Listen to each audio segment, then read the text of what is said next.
Chapter 9, you will find, gives you the questions you need to start to build your execution plan. Chapter 10 goes into depth about the DBS case study and how they created awareness. In Chapter 11, we build excellence. And the question is, what do 84% of business leaders believe is critical to business success? You've created awareness. You're starting to gain traction. People are beginning to understand why the organization must transform. They've become engaged. They know what the right actions are to take, and you've given them the skills they need to execute the strategy. You are on the path to achieving excellence in execution. In this chapter, I start to discuss that when you build excellence, you leverage your previous achievements by providing updates on your progress against the strategy objectives. How you continue to encourage people to take the right actions, and how you share lessons learned, best practices, and examine how the strategy impacts the way people are working today. People are seeing how their actions contribute to the organizational-wide strategy when you build excellence, and this is a critical part. The chapter delves deeply into the role of culture and how your culture drives the way you make the execution your own. When you're preparing to roll out your strategy, you need to assess how the culture affects it. And there are key questions that you need to consider. And the chapter takes you through. For example, can you define your own organizational culture? How have you executed successfully in the past? And the final of all the questions is, how will your culture contribute to you achieving excellence in execution? And the chapter explains how you create a culture of excellence. An example that I used, that I researched, is from Singapore Airlines.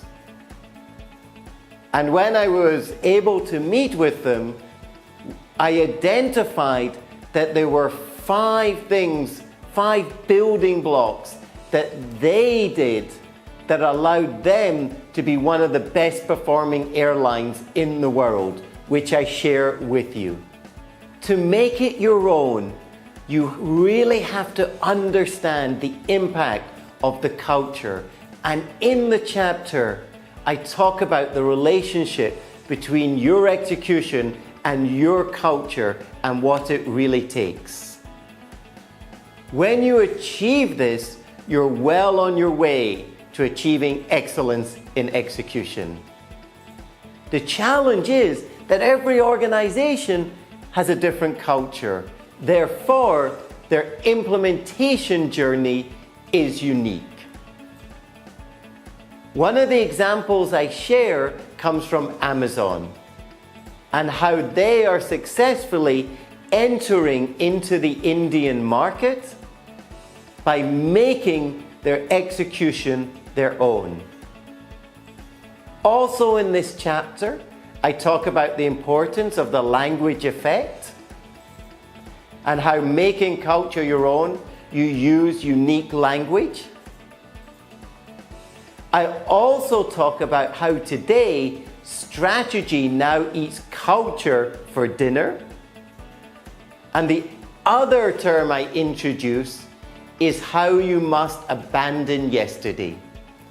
You can no longer rely on yesterday's business model and performance and expect it to deliver tomorrow's results.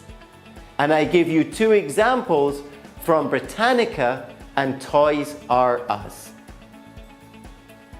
The chapter also starts to talk about the strategy scorecard and the importance of putting in place the right measures. How do you know how your organization is doing? Only when you measure the strategic objectives with the right measures can you manage through your implementation journey. And I'll share with you some very powerful tools and tips for making this work in your organization.